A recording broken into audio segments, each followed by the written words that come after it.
Tabel anti kesesatan. Yuk kita mulai. Itu menentukan nama senyawa biner berdasarkan rumus kimianya. Apa itu senyawa biner? Senyawa biner adalah senyawa yang terbentuk dari dua jenis atom. Contohnya adalah CO2 dan NaCl. Jadi, CO2 ini terdiri dari dua jenis atom, yaitu atom karbon atau atom C dengan atom O.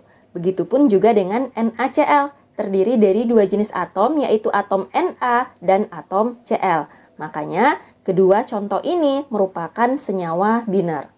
Lalu, bagaimana dengan Na2SO4? Apakah termasuk senyawa biner? Kita hitung jumlah jenis atom pada senyawa ini.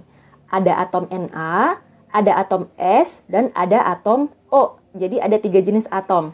Berarti ini tidak termasuk senyawa biner. Jelas ya? Oke, sekarang kita lanjut. Senyawa biner bisa berasal dari senyawa kovalen dan juga bisa berasal dari senyawa ion. Nah, tata nama untuk kedua senyawa ini berbeda ya. Artinya, kita harus bisa membedakan mana yang termasuk senyawa kovalen dan mana yang termasuk senyawa ion. Baik, kita bahas satu-satu. Kita mulai dari senyawa kovalen. Senyawa kovalen adalah senyawa yang terbentuk karena adanya ikatan kovalen antara atom non-logam dengan atom non-logam lainnya. Umumnya, atom-atom yang termasuk non-logam adalah atom-atom atau unsur yang berada pada golongan 4A sampai dengan 8A dan juga atom hidrogen. Lalu, bagaimana aturan penamaan senyawa biner yang terdiri dari atom non-logam dengan atom non-logam lainnya? Aturan penamaannya adalah tulis jumlah atom non-logam 1 atau non-logam yang pertama dalam bahasa Yunani, kemudian nama non-logam 1, jumlah atom non-logam 2, lalu nama non-logam 2 yang diberi akhiran ida. Untuk Ja atau jumlah atom dalam bahasa Yunani dihafalkan ya. Jika jumlah atomnya 1 berarti mono, 2 di, 3 tri, 4 tetra, 5 penta, 6 heksa, 7 hepta, 8 okta, 9 nona, dan 10 deka. Nah, jika jumlah atom non-logam 1 atau non-logam yang pertama sama dengan 1, tidak perlu ditulis ya. Oke, kita langsung ke contoh soal. Tidak perlu ditulis ya. Oke, kita langsung ke contoh soal. Tentukan nama senyawa berikut. Yang pertama adalah CO2. CO2 adalah senyawa kovalen karena C adalah non-logam, kemudian O juga non-logam. Berarti aturan penamaannya kita gunakan aturan yang ini ya. Pertama, tulis jumlah atom non-logam yang pertama. Berarti non-logam si C ya. Kita tulis jumlah atomnya. Nah, untuk jumlah atom dilihat dari indeks atau angka kecil yang ada di bawah ini. Nah, kalau tidak ditulis berarti sama dengan 1. Nah, jadi jumlah atom C-nya adalah 1. Ingat, jika jumlah atom sama dengan 1, tidak perlu ditulis untuk yang non-logam pertama. Jadi, langsung saja kita tulis nama non-logam yang pertama atau non-logam yang 1 yaitu C. Namanya adalah karbon. Jadi, karbon. Kemudian, jumlah atom non-logam yang kedua. Non-logam yang kedua adalah O. Jumlah atomnya adalah 2. Kalau 2 berarti namanya adalah di. Jadinya di. Dilanjutkan dengan nama non-logam kedua. Non-logam keduanya adalah O. Namanya adalah oksigen. Tapi dikasih akhiran ida. Jadi disesuaikan ya. Berarti kalau oksigen jadinya oksida. Jadi dioksida. Nah, penulisan jumlah atom dengan nama non-logam itu tanpa spasi ya. Oke, bisa dipahami. Kita lanjut contoh yang kedua, yaitu Na2O5. N2O5 juga termasuk senyawa kovalen karena N-nya non-logam, O-nya juga non-logam. Berarti kita juga menggunakan aturan ini. Yang pertama adalah tulis jumlah atom non-logam yang pertama, berarti non-logam si N ya. jumlah atomnya adalah 2. Kalau 2 berarti namanya adalah di. Kemudian dilanjutkan dengan nama non-logam yang pertama, berarti N. N ini namanya adalah nitrogen. Jadi di nitrogen. Kemudian jumlah atom non-logam yang kedua, berarti jumlah atomnya si O, yaitu 5. Kalau 5 namanya adalah penta. Jadi kita tulis penta. Kemudian nama non-logam kedua dikasih akhiran ida, berarti oksigen jadinya oksida.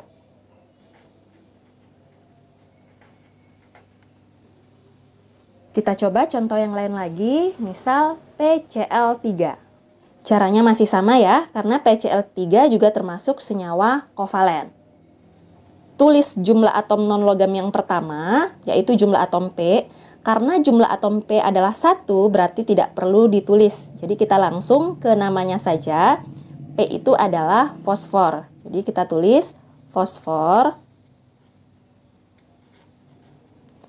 Kemudian jumlah atom non-logam yang kedua, berarti jumlah atomnya Cl yaitu 3. 3 adalah tri, kita tulis tri. Kemudian nama non-logam yang kedua, berarti namanya si Cl. Cl ini namanya adalah klor. Kasih akhiran ida, jadinya klorida.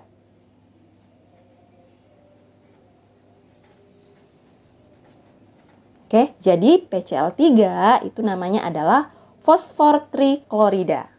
Oke adik-adik, cukup jelas ya. Nah, sekarang kita lanjut membahas tata nama senyawa biner apabila senyawa binernya itu termasuk senyawa ion.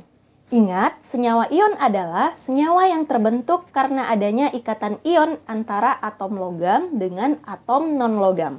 Untuk atom logam ada 2 jenis ya, bisa berasal dari logam utama atau logam A, yaitu 1A sampai dengan 3A, dan bisa juga berasal dari logam transisi atau logam B, yaitu dari 1B sampai 8B. Nah, beda jenis logam, maka aturan penamaannya juga berbeda ya. Untuk senyawa ion yang logamnya berasal dari logam utama atau yang memiliki satu jenis bilangan oksidasi, maka aturan penamaannya adalah tulis nama logam, kemudian nama non-logam diberi akhiran ida. Tetapi jika senyawa ion logamnya berasal dari logam transisi atau yang memiliki bilangan oksidasi lebih dari satu jenis, maka aturan penamaannya adalah tulis nama logam, kemudian jumlah bilangan oksidasi logam ditulis dalam bentuk angka Romawi ya. Kemudian nama non-logam diberi akhiran ida. Ingat, ada pengecualian ya. Untuk logam Sn dan Pb, meskipun mereka adalah logam utama, tetapi karena memiliki bilangan oksidasi lebih dari satu jenis, maka aturan penamaannya sama seperti logam transisi. Sebaliknya, meskipun logam Ag dan Zn merupakan logam transisi, tetapi karena mereka memiliki bilangan oksidasi satu jenis, maka aturan penamaannya sama seperti aturan penamaan logam utama. Oke, kita langsung ke contoh soal. Ini aturan penamaan logam utama. Oke, kita langsung ke contoh soal. Tentukanlah nama senyawa-senyawa berikut. Yang pertama adalah NaCl. NaCl merupakan senyawa ion yang terdiri dari logam Na dan non-logam Cl. Nah, karena Na ini merupakan logam utama, berarti aturan penamaannya mengikuti aturan ini ya, yaitu tulis nama logam. Na ini namanya adalah natrium. Kemudian nama non-logam diberi akhiran ida. Non-logamnya adalah Cl, namanya adalah klor, diberi akhiran ida jadinya klorida. Jadi, NaCl nama senyawanya adalah natrium klorida. Lanjut, contoh yang kedua adalah Mg3N2. Mg3N2 terdiri dari logam Mg dan non-logam N. Karena Mg merupakan logam utama, berarti aturan penamaannya juga yang ini, yaitu tulis nama logam. Mg ini namanya adalah magnesium. Kemudian nama non-logam, N adalah nitrogen, diberi akhiran ida, jadinya nitrida. Contoh berikutnya adalah AlCl3. Senyawa ini terdiri dari logam Al dan non-logam Cl. Logam Al merupakan logam utama, berarti penamaannya langsung saja tulis nama logamnya, Al yaitu aluminium. Kemudian nama non-logam yaitu Cl dikasih airan ida jadinya klorida. Jelas ya? Kita lanjut lagi ke contoh yang keempat yaitu Fe2O3. Fe2O3 terdiri dari logam Fe dan non-logam O. Karena Fe adalah logam transisi, berarti aturan penamaannya mengikuti yang ini ya. Artinya kita harus menentukan dulu bilangan oksidasi dari logam atau dari si Fe-nya. Untuk penentuan bilangan oksidasi, sudah pernah kita bahas di video sebelumnya ya. Yaitu, tentukan dulu bilangan oksidasi atom O-nya, yaitu -2.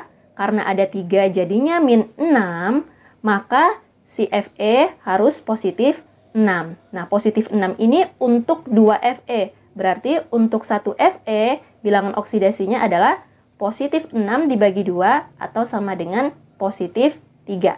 Jadi, bilangan oksidasi Fe adalah 3. Lanjut, kita tulis namanya. Aturannya adalah tulis nama logam. Berarti nama si Fe. Fe ini adalah besi. Jadi, besi. Kemudian, dalam kurung bilangan oksidasi logamnya, bilangan oksidasi Fe, yaitu 3, ditulis dalam bentuk angka Romawi. Kemudian tulis nama non-logam, berarti nama oksigennya ini, nama O-nya, dikasih akhiran ida, jadinya oksida.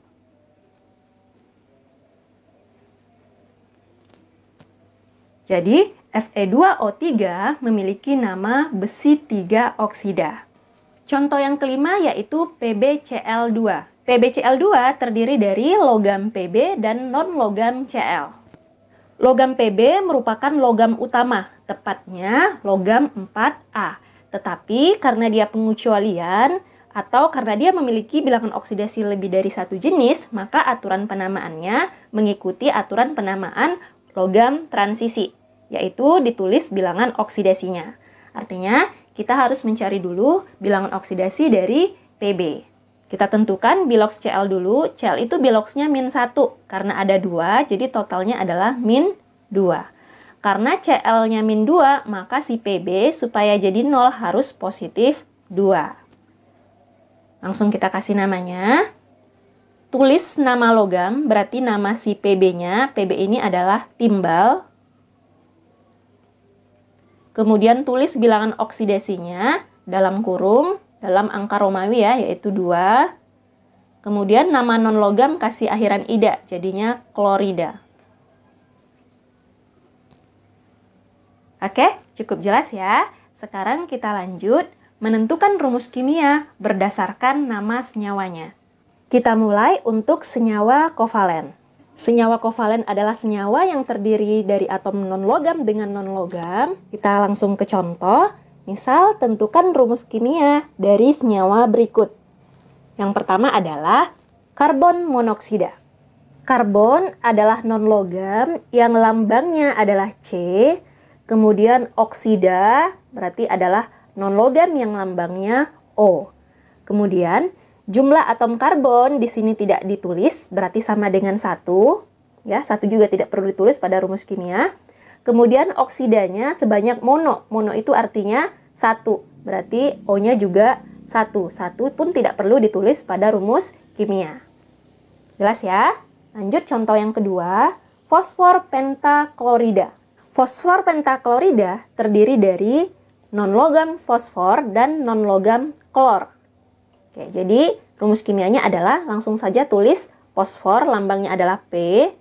Kemudian klor atau klorida ini lambangnya adalah Cl. Sekarang kita tentukan jumlah atomnya. Fosfor tidak ditulis jumlah atomnya, berarti jumlah atomnya adalah 1. Kemudian klorida, jumlah atomnya adalah penta. Penta berarti 5, maka klorida atau Cl-nya sebanyak 5 atom. Jadi penulisannya adalah PCl5. Jadi 5 ini diperoleh dari penta yaitu 5. Kemudian contoh berikutnya, belerang dioksida. Oke, langsung saja. Belerang itu adalah S, ya, atau sulfur. Kita tulis S. Jumlahnya berapa? Di sini tidak ditulis, berarti jumlahnya adalah 1. 1 pada rumus kimia juga tidak ditulis. Kemudian non-logam yang kedua adalah oksida atau oksigen, berarti lambangnya adalah O. Oksidanya ada berapa? Oksidanya ada 2. Karena di sini di berarti 2 ya. Jadi jumlah O-nya, jadi jumlah atom O-nya adalah 2. Maka rumus kimia dari belerang dioksida adalah SO2. Kita lanjut lagi, contoh berikutnya adalah dinitrogen trioksida. Nah, senyawa ini terdiri dari non-logam nitrogen yang lambangnya adalah N dan non-logam oksida atau oksigen yang lambangnya adalah O. Sekarang kita tentukan jumlah atomnya.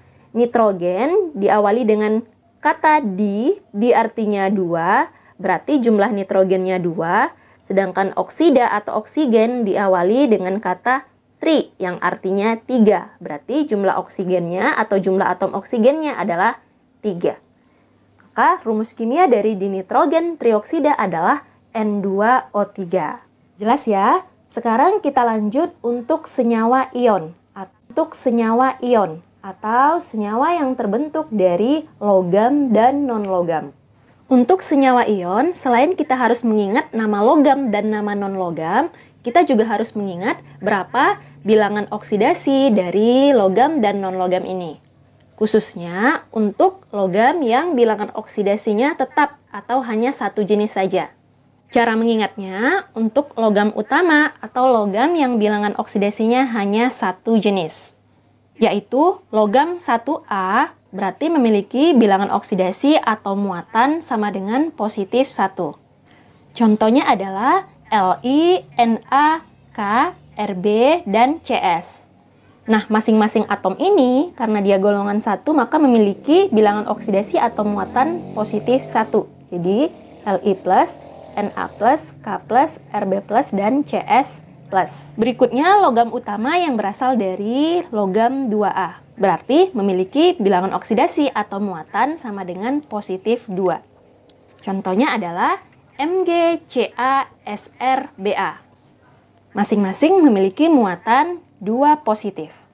Berikutnya logam 3A memiliki bilangan oksidasi positif 3. Contohnya adalah Al. Berarti muatannya atau biloksnya adalah 3+. Jelas ya? Nah, selain logam utama, ada juga logam transisi yang biloksnya tetap atau satu jenis, yaitu Ag dan Zn. Di mana Ag memiliki biloks atau muatan positif 1 dan Zn memiliki biloks atau muatan positif 2 atau 2+.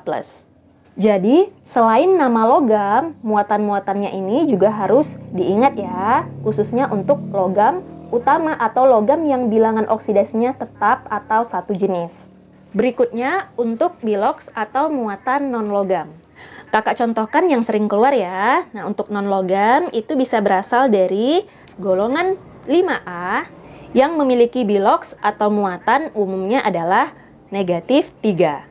Contohnya adalah N, berarti biloks atau muatannya adalah 3-. Kemudian non-logam yang berasal dari golongan 6A. Umumnya memiliki bilangan oksidasi atau muatan negatif 2. Contohnya adalah O dan S. Berarti biloks atau muatannya adalah 2-. Lanjut, non-logam yang berasal dari golongan 7A. Berarti memiliki bilangan oksidasi atau muatan umumnya adalah -1. Dan contohnya adalah F, Cl, Br, I. Di mana masing-masing memiliki bilangan oksidasi atau muatan negatif 1 atau -. Jadi, selain nama dari non-logam ini, muatannya atau bilangan oksidasinya juga harus diingat. Oke, kita langsung ke contoh soal. Tentukanlah rumus kimia dari nama senyawa berikut. Yang pertama adalah aluminium bromida. Langsung saja, aluminium itu lambangnya adalah Al. Sedangkan bromida lambangnya adalah Br. Jadi selain lambangnya atau namanya, kita harus tahu juga bilangan oksidasi atau muatannya. Nah, untuk Al, karena dia adalah golongan 3A, berarti muatannya adalah positif 3 atau 3+. Sedangkan Br, dia adalah golongan 7A, muatannya adalah -1 atau min. Nah, ingat pembentukan senyawa ion, ini tinggal kita balik saja ya.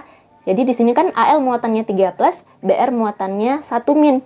Jadi Al-nya 1 sesuai dengan jumlah muatan Br, Br-nya 3 sesuai dengan jumlah muatan Al. Jadinya Al1, 1 tidak perlu ditulis, Br 3. Berikutnya contoh yang kedua, yaitu seng oksida. Seng lambangnya adalah Zn, sedangkan oksida lambangnya adalah O. Kita tentukan muatannya. Nah, si Zn ini muatannya adalah 2+, sedangkan O muatannya adalah 2-. Berarti rumus kimianya adalah Zn-nya 2, O-nya 2, atau kalau disederhanakan menjadi ZnO. Gampang ya? Kita lanjut lagi ke contoh yang ketiga, yaitu tembaga 2 klorida. Tembaga lambangnya adalah Cu. Sedangkan klor atau klorida lambangnya adalah Cl.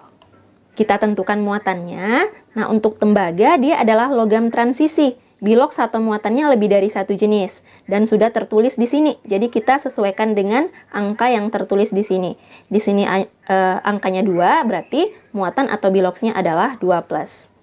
Nah, Cl non logam itu golongan 7, biloksnya adalah -1. Berarti rumus kimianya adalah Cu1, tidak perlu ditulis satunya, Cl2. Oke, jadi tembaga 2 klorida rumus kimianya adalah CuCl2. Oke adik-adik. Terima kasih telah menonton. Jangan lupa like and di komen